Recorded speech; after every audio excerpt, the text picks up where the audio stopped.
سردسته اوباش پلیس تهران گفته که ما می توانستیم با RPG خانه رهبر دراویش را مورد هدف قرار بدیم، اما با درایت و لطافت برخورد کرد. راست میگی؟ واقعا دستون درد نکنه، لطف کردین. ممنون که با تانک ضد نفر و RPG و دوشکاب و سخو از روی مردم رد نشدید. قولی مرکز، قولی مرکز، قولی به گوشم. یه مورد همین الان کنار خیابون شعار مرگ بر دیکتاتور داد. هولش بده بخوره زمین، بزنین بندازینشون بیانینشون پاییناره.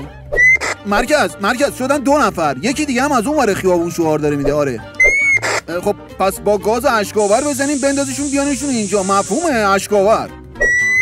مرکز شدن 4 تا، 4 نفری دارن شعار میدن. خب پس با کلت کمری بزنین بندازینشون بیانشون اینجا، کلت کمری. ما زدیمشون اما شلوغ پلوغ شد، الان دارن 100 نفری هستن دارن شعار میدن. الو RPG بزنین، مفهومه؟ او مرکز کل خیابون دارن شعار میدن. شما سنگر رو حفظ کنین، دستور دادیم 10 تا F16 بیاد تو منطقه. مرکز کل شهر ریخته داره شعار میده. مرکز الو جمعیت داره میاد سمت ما.